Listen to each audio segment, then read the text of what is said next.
It was always going to be provocative, a visit to a disputed holy site in Jerusalem by a far-right minister. Newly appointed police minister Itamar Ben-Gvir visited the Temple Mount. Temple Mount is open to all.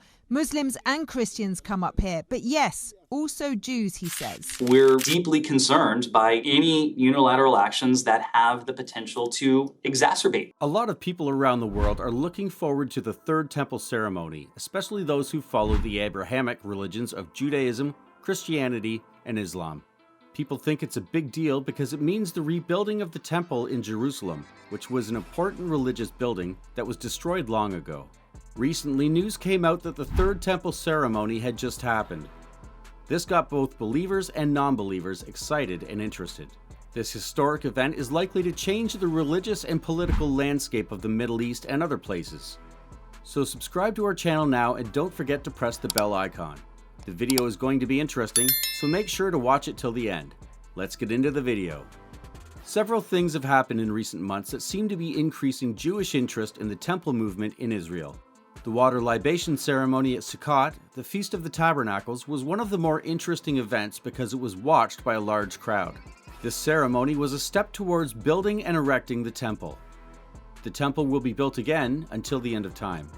In an article called Moving Towards a Third Jewish Temple, Lambert Dolphin says that if a new temple is to be built, there must be a working priesthood to do the necessary rites and ceremonies. A small group of young scholars is making this kind of plan in an old stone building in Jerusalem's Old City. They are preparing for the building of the Third Temple and the coming of the Messiah. Jesus says there will come a time where it won't matter whether you worship the Father on his mountain or in Jerusalem. The Father seeks true worshipers, those who worship him in spirit and truth, according to John chapter 4, verses 21 to 24. The temple where Jesus taught was destroyed in 70 AD and was never rebuilt.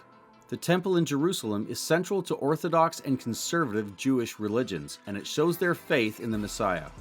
The Third Temple is the one that hasn't been built yet, and many modern Jews have longed for it, especially since their return to the Promised Land after World War II. Jews believe that their Messiah will come to them in Jerusalem, where they have gathered, and at the Temple Mount. Muslims think that when the Prophet Isa comes back, he will criticize both Jewish and Christian beliefs. On the other hand, Christians think that Christ will come back to Jerusalem to prove that Christianity is true. Jerusalem is important to the three Abrahamic faiths: Islam, Judaism, and Christianity. Jews believe that the Messiah will come to the Temple Mount. The Temple Mount is a holy place for Jews. Even though it is holy to both Christians and Muslims, it is the third most holy place for Muslims. The Temple Mount is also a source of disagreement among Muslims, Jews, and Christians. The Yeshua Rabbis Committee decided in 1966 that Jews should be allowed to enter the Temple Mount, even though it has been a Muslim-only prayer site for a long time. The rabbis themselves had stopped Jews from entering the site to stop the rabbis' bans. In 1996, the Temple Mount Committee made it hard to get into only some parts of the Temple Mount. Jews have wanted to build a third temple on the Temple Mount for a long time. For Jews, the third temple would be where the Jewish Messiah would be welcomed. However, the Temple Mount is also home to the Dome of the Rock and the Al-Aqsa Mosque, two important Muslim sites. Before the Muslims took over Jerusalem, Prophet Muhammad came here to Barak in 621 BCE to tour heaven with the angel Gabriel. After the Muslims took over Jerusalem, the Temple Mount became known as Al-Haram al-Sharif. The Al-Aqsa Mosque was built in 715 BCE, and the Dome of the Rock was built in 690 BCE. Jews hadn't been to the Temple Mount since the 13th century because it was forbidden by rabbis and Muslims wouldn't let them in. The Third Temple is a hotly debated topic, but what does the Bible say about it? When Judah and Jerusalem were being taken over by Babylon and Solomon's temple was destroyed, Ezekiel had a vision of the temple being rebuilt. In it, he describes the size and layout of the new temple as follows. The temple will be built on the Temple Mount. In his books, Ezra builds the second temple and brings worship back to Jerusalem. However, Ezekiel does not see the second temple in his vision. The two are very different.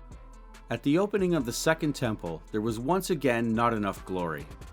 Daniel, who lived around the same time as Ezekiel, talks about worship being restored in Jerusalem and an Antichrist figure who messes with that worship. This was written before the second temple was built and has links to the messianic ideas found in Daniel's writings. Is there another hint? As we've already seen, an allegorical interpretation doesn't work. Ezekiel S40:48, still the New Testament talks about the church as a spiritual temple. This was said while the physical temple of Zerubbabel and Herod was still standing. Do you not know that you are the temple of God and that the Spirit of God lives in you? Paul told the Corinthians again in 2 Corinthians 6-16 and Ephesians 2-21 that church members became a holy temple in the Lord. Using this as a metaphor for how we can be God's temple, Paul said that God had said, "I will dwell in them." This happens because the Holy Spirit lives in us after we repent of our sins and are baptized. Having Christ in us is our hope for glory and the only way we can be God's temple. On October 12th, there was a full-dress reenactment of the water libation as it was done in the temple. This was led by Kohanim in priestly guard and accompanied by Levites playing musical instruments. The ceremony started at Shahar Hashpat, the Dung Gate, in Jerusalem's Old City, where people joined Kohanim, or priests, dressed in the clothes that the Bible says they should wear, and Levites dressed in special clothes. The musically talented Levites led the ceremony. They played drums, violin, guitar, and clarinet as they went through an Arab town on their way to the Shalom Spring, which was used during temple times. The crowd chanted and danced as 4-foot-long pure silver trumpets sounded at each stop. Rabbi Israel Ariel was in charge of the event. Rabbi Davalor, Rabbi Ir Stern, Rabbi Shmuel Elihu, Rabbi Mechanem Bornstein, Rabbi Uri Cherky, Rabbi David Chai Nakon, Rabbi Ram Hakon, and several other famous rabbis. The gold vessel or water jug led the parade. The jug was filled at the Shil Oak Pool, and the parade went back to the mountain summit. Altars and utensils were set up in an open area near the Western Hall, just like they were in the temple. The altar was decorated with large, leafy willow branches. The ceremony ended with a priestly blessing, and then the once every 7 years Hakel ceremony took place. Even though the water libation isn't written in the Torah, it's part of Moses' oral tradition that it's a happy holiday, and the water libation was the center of that happiness. On that day, I will put up David's destroyed booth or sukkah. God will bring the tribe of Israel back from exile among the nations, according to a prophecy in the passage. As part of its account of the days before the Messiah, the Talmud says, "On that day I will raise the Davidic tabernacle that has fallen," just as the prophecy says. According to what our rabbis thought on Rosh Hashanah 2 weeks ago, the Shemitah ended, and the Messiah will show up in the first year after the Shemitah.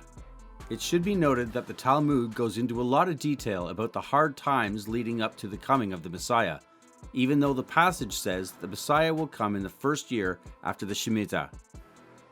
What do you think about this event? Leave your thoughts in the comments section. If you like our videos, please subscribe to our channel and stay tuned for more. Thanks for watching the video. See you in the next video.